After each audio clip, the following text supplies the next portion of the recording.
वासांसि जीर्णानि यथा विहाय नवानि गृह्णाति नरोपराणि तथा शरीराणि विहाय जीर्णानि अन्यानि संयाति नवानि देहि. This is another famous verse, often, unfortunately, quoted only when there is a death.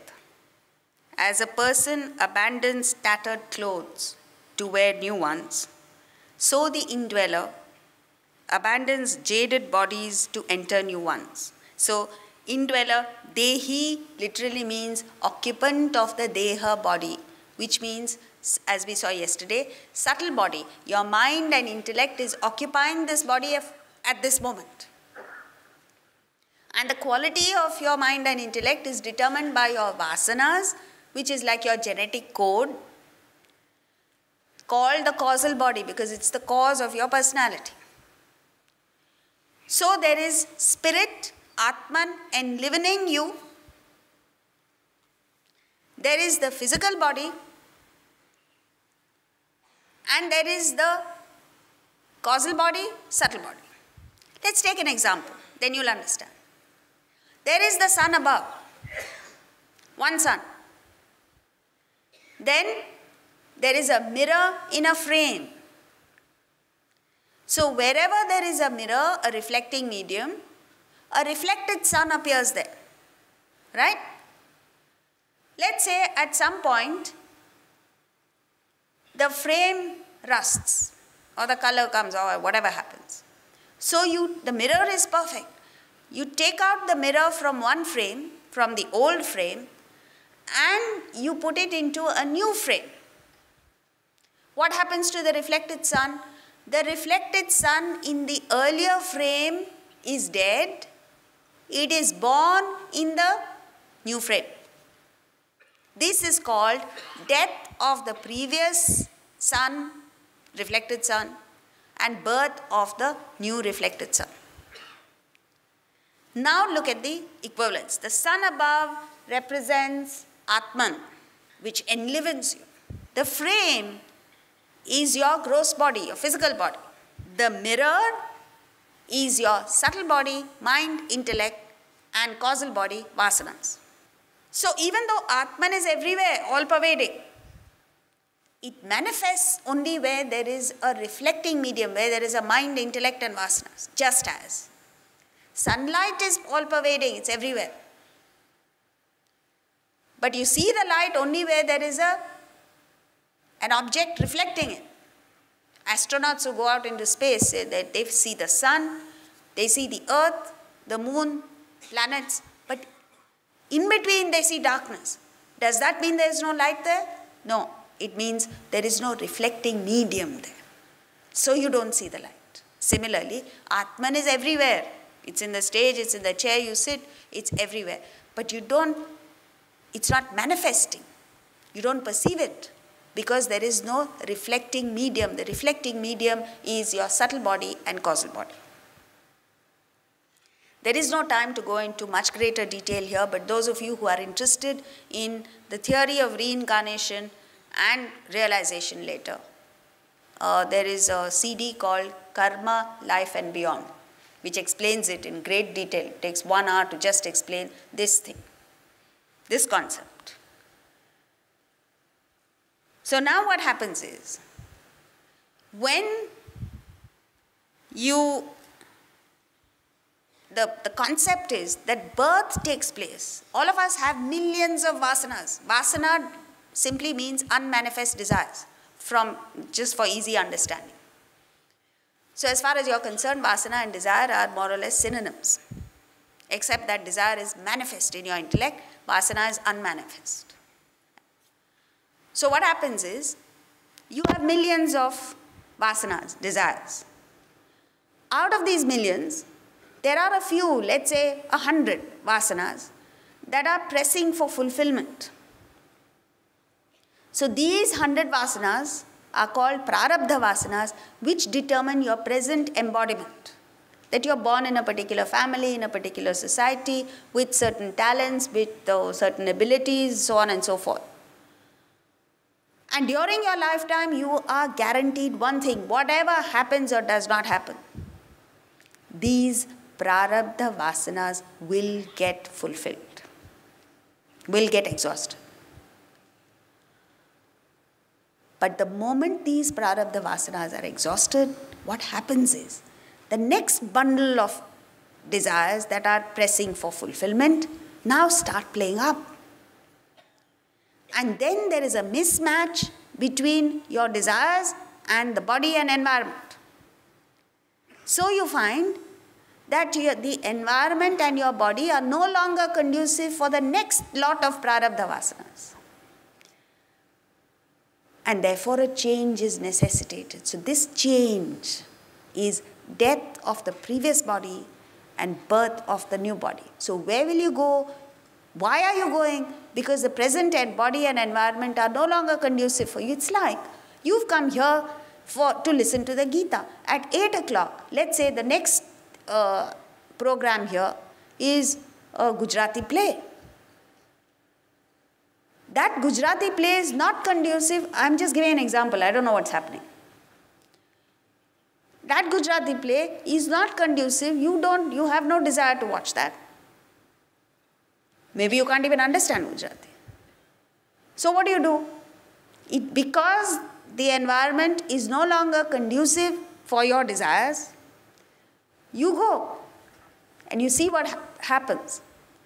Even when I ask you to remain for a few minutes, 1 minute to listen to the announcements, I can see the restlessness. And the moment the announcements are over, the hall empties out in 2 minutes flat.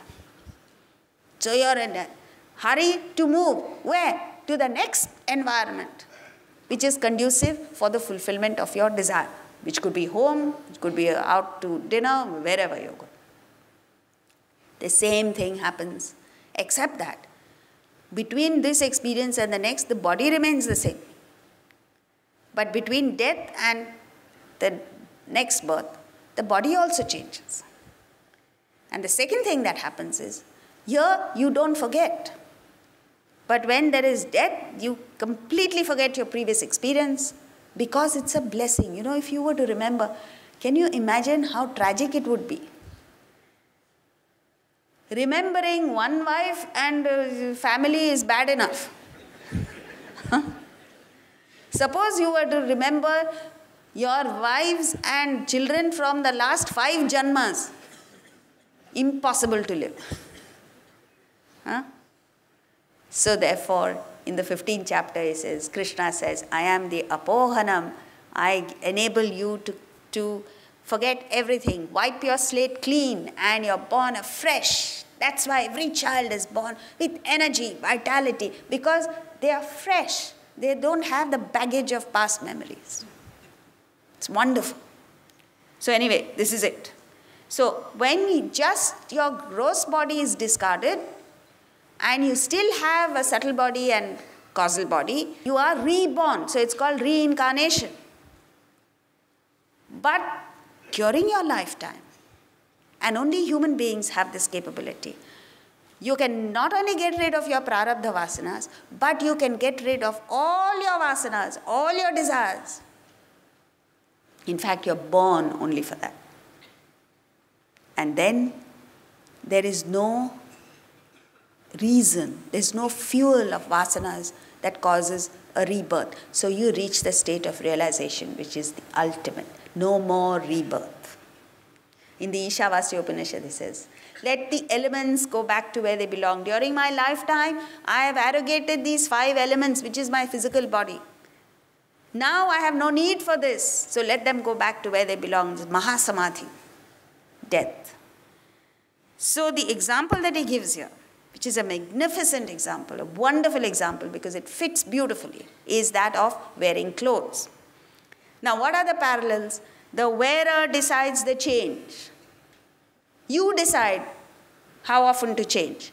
So what happens is, a rich man changes his clothes maybe 4 times a day, 5 times a day. It actually happens. He wakes up in the morning and decides to go play tennis, so he wears tennis attire. Comes back, wears a business suit and goes to work. Comes back, maybe he comes here to the Bhagavad Gita lecture. One more change. At 8 o'clock he has to go to a party, so he dresses, what is it called? Smart casual. So he's already changed how many times? 4 times. And then the night dress, 5 times. So a rich man changes his clothes 5 times. A poor person, poor fellow, changes his clothes maybe once in 5 days. Similarly, a person who's rich with vasanas, rich with desires, keeps changing. Because he has not only too many desires, but he has conflicting desires. So it requires change. A person with very few vasanas changes very little. Next, it is the wearer who gives the vitality to the clothes. You can have a police commissioner's uniform, but as long as it's hanging there, it has no vitality. It's when the commissioner wears this uniform that it has power. Similarly, your gross body, physical body has no substance, has no value. And to that you're giving so much value. How do you know it has no value? It has value only as long as you are living. As long as your subtle body enlivens the body, it has value. The moment a person dies, you know what happens? Even the people who are nearest and dearest, their only thought is how to dispose of the body as quickly as possible. Shankaracharya says, your own spouse who loved you so much, once you're dead, will fear the same body. Nobody wants to, nowadays no one even wants to stay in the same room because you're afraid he'll come back.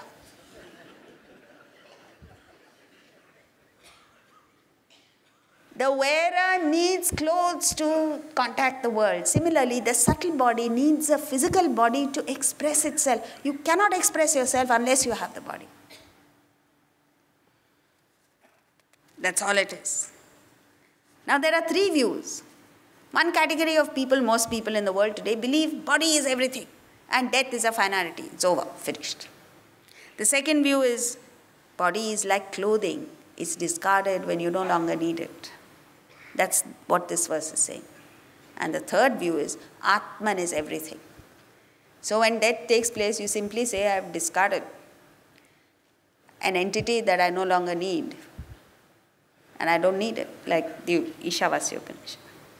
Next verse.